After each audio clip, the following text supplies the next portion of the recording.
Olá, querido ouvinte. Seja muito bem-vindo ao nosso Evangelho no Lar. Que a paz e a luz do Cristo preencham nossos corações, trazendo serenidade e compreensão. Este é um momento especial de reflexão, aprendizado e prece, no qual nos conectamos com Deus e com a espiritualidade superior para fortalecer nossa caminhada na Terra. Se ainda não é inscrito no canal, aproveite para se inscrever e ativar o sininho, assim você recebe notificações sempre que um novo vídeo for publicado. Antes de iniciarmos, sugiro que você coloque um copo de água ao seu lado. Ao final do nosso encontro, essa água estará fluidificada com energias elevadas, tornando-se um bálsamo para o corpo e a alma. Senhor Deus, Pai de amor e misericórdia, elevamos nossos pensamentos a Ti neste instante de recolhimento e oração. Pedimos que Sua luz envolva todos aqueles que enfrentam enfermidades, que estão internados, buscando a recuperação do corpo e do espírito. Intercedemos também, Senhor, por aqueles que se encontram privados de liberdade, para que possam encontrar arrependimento sincero e esperança na reabilitação através do amor de Cristo. Abençoa, Pai, os que passam por dores e dificuldades, sejam elas físicas, emocionais ou espirituais. Que possam encontrar consolo, força e alívio em Tua presença. Rogamos igualmente pelos irmãos que desencarnaram e ainda não compreenderam sua nova realidade no plano espiritual. Que sejam amparados pelos mensageiros de luz e guiados com amor ao entendimento e à paz. Senhor, pedimos também por nossos familiares, os que estão ao nosso lado e os que já partiram. Que Tua luz nos envolva e nos fortaleça sempre. Agora, com humildade e fé, recitemos juntos a oração que Jesus nos ensinou. Pai nosso que estais nos céus, santificado seja o vosso nome. Venha a nós o vosso reino. Seja feita a vossa vontade, assim na terra como no céu. O pão nosso de cada dia nos dai hoje. Perdoai as nossas ofensas, assim como nós perdoamos a quem nos tem ofendido. E não nos deixeis cair em tentação, mas livrai-nos do mal. Assim seja. Hoje vamos refletir sobre o capítulo 22 do Evangelho segundo o Espiritismo, intitulado Não separem o que Deus juntou. Também os fariseus vieram ter com Jesus para o tentarem e disseram: será permitido a um homem despedir sua mulher por qualquer motivo? Ele respondeu: não leram que aquele que criou o homem desde o princípio os criou macho e fêmea, e disse: por esta razão, o homem deixará seu pai e sua mãe e se ligará à sua mulher, e não formarão os dois, senão uma só carne? Assim, já não serão duas, mas uma só carne. Então, que o homem não separe o que Deus juntou. Eles retrucaram: mas por que então Moisés ordenava que o marido desse à sua mulher um escrito de separação e a despedisse? Jesus respondeu: foi por causa da dureza do coração de vocês que Moisés permitiu que despedissem suas mulheres. Mas no começo não foi assim. Por isso eu lhes declaro que aquele que despede sua mulher, a não ser em caso de adultério, e desposa outra, comete adultério. E que aquele que desposa a mulher que outro despediu, também comete adultério. Mateus, capítulo 19, versículos 3 a 9. Imutável só há o que vem de Deus. Tudo o que é obra dos homens está sujeito à mudança. As leis da natureza são as mesmas em todos os tempos e em todos os países. As leis humanas mudam segundo os tempos, os lugares e o progresso da inteligência. No casamento, o que é de ordem divina é a união dos sexos, para que se opere a substituição dos seres que morrem. Mas as condições que regulam essa união são de tal modo humanas que não há no mundo inteiro, nem mesmo na cristandade, dois países onde elas sejam absolutamente idênticas e nenhum onde não tenham sofrido mudanças com o tempo. Daí resulta que, diante da lei civil, o que é legítimo num país e em dada época é adultério noutro país e noutra época. Isso pela razão de que a lei civil tem por fim regular os interesses das famílias, interesses que variam segundo os costumes e as necessidades locais. Assim é, por exemplo, que o casamento religioso em certos países é o único legítimo. Noutros, além desse, é necessário o casamento civil. Noutros, finalmente, este último casamento basta. Mas, na união dos sexos, ao lado da lei divina material, comum a todos os seres vivos, há outra lei divina, imutável como todas as leis de Deus, exclusivamente moral, a lei de amor. Deus quis que os seres se unissem não só pelos laços da carne, mas também pelos da alma, a fim de que a afeição mútua dos esposos se transmitisse aos seus filhos e que fossem dois, e não um somente, a amá-los, a cuidar deles e a fazê-los progredir. Nas condições comuns do casamento, a lei de amor é tida em consideração? De modo nenhum. Não se leva em conta a afeição de dois seres que, por sentimentos recíprocos, se atraem um para o outro, visto que, muitas das vezes, essa afeição é rompida.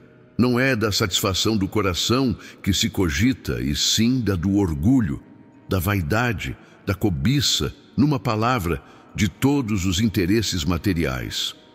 Quando tudo vai pelo melhor consoante esses interesses, diz-se que o casamento é de conveniência, e quando as bolsas estão bem repartidas, diz-se que os cônjuges igualmente o são, e muito felizes hão de ser.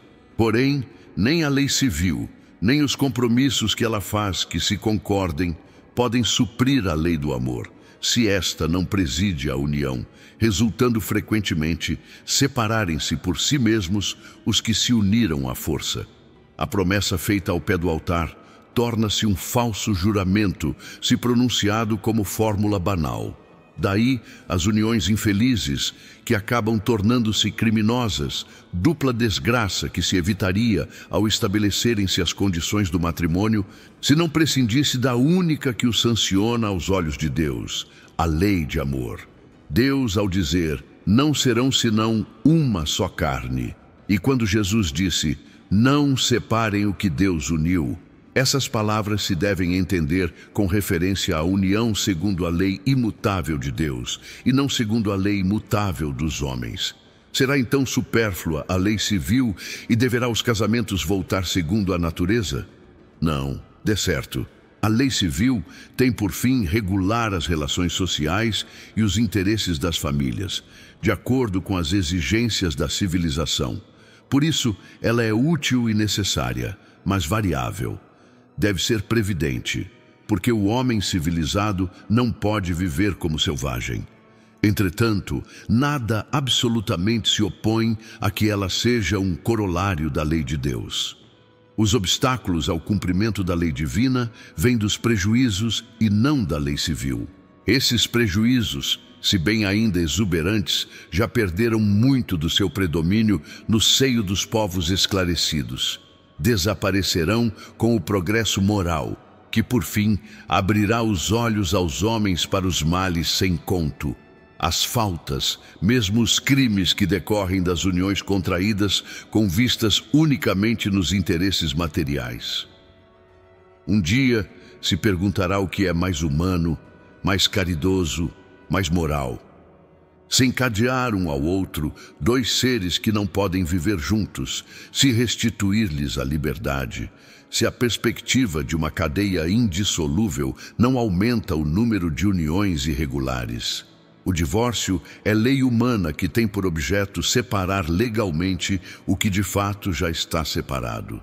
Não é contrário à lei de Deus, pois que apenas reforma o que os homens têm feito e só é aplicável nos casos em que não se levou em conta a lei divina. Se fosse contrário a essa lei, a própria Igreja seria obrigada a considerar como prevaricadores aqueles de seus chefes que, por autoridade própria e em nome da religião, têm imposto o divórcio em mais de uma ocasião. E dupla seria aí a prevaricação, porque nesses casos o divórcio tem objetivado unicamente interesses materiais e não a satisfação da lei de amor. Mas nem mesmo Jesus consagrou a indissolubilidade absoluta do casamento. Ele disse: foi por causa da dureza dos corações de vocês que Moisés permitiu que despedissem suas mulheres. Isso significa que, já ao tempo de Moisés, não sendo a afeição mútua a única determinante do casamento, a separação podia tornar-se necessária. Acrescenta, porém, no princípio não foi assim. Isto é, na origem da humanidade, quando os homens ainda não estavam pervertidos pelo egoísmo e pelo orgulho, e viviam segundo a lei de Deus. As uniões, derivando da simpatia e não da vaidade ou da ambição, nenhum motivo davam ao repúdio. Vai mais longe. Especifica o caso em que pode ocorrer o repúdio: o motivo de adultério. Ora, não existe adultério onde reina sincera afeição recíproca. É verdade que ele proíbe ao homem desposar a mulher repudiada, mas devemos ter em vista os costumes e o caráter dos homens daquela época. A lei mosaica, nesse caso, recomendava o apedrejamento. Querendo abolir um uso bárbaro, precisou de uma penalidade que o substituísse e a encontrou na maldição que viria da proibição de um segundo casamento. De certo modo, era uma lei civil substituída por outra lei civil, mas que, como todas as leis dessa natureza, tinha de passar pela prova do tempo. Agora, meus queridos ouvintes, vamos encerrar esse evangelho no lar com a prece de Cáritas. Deus nosso Pai, que sois todo poder e bondade, dai forças àqueles que passam pela provação, dai luz àqueles que procuram a verdade, ponde no coração do homem a compaixão e a caridade.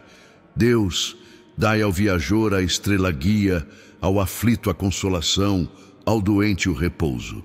Pai, daí ao culpado o arrependimento, ao espírito a verdade, à criança o guia, ao órfão o pai. Senhor, que a vossa bondade se estenda sobre tudo que criastes. Piedade, Senhor, para aquelas que vos não conhecem, esperança para aqueles que sofrem. Que a vossa bondade permita aos espíritos consoladores derramarem por toda a parte a paz, a esperança e a fé. Deus, um raio, uma centelha do vosso amor pode iluminar a terra. Deixai-nos beber nas fontes dessa bondade fecunda e infinita, e todas as lágrimas secarão, todas as dores se acalmarão. Um só coração, um só pensamento subirá até vós como um grito de reconhecimento e de amor. Como Moisés sobre a montanha, nós vos esperamos com os braços abertos. Ó bondade, ó beleza, ó perfeição, e queremos de alguma sorte merecer a vossa misericórdia. Deus, dai-nos força, ajudai o nosso progresso, a fim de subirmos até vós. Dai-nos a caridade pura, a humildade. Dai-nos a fé e a razão. Dai-nos a simplicidade, que fará de nossas almas o espelho onde se há de refletir a vossa divina imagem. Que assim seja.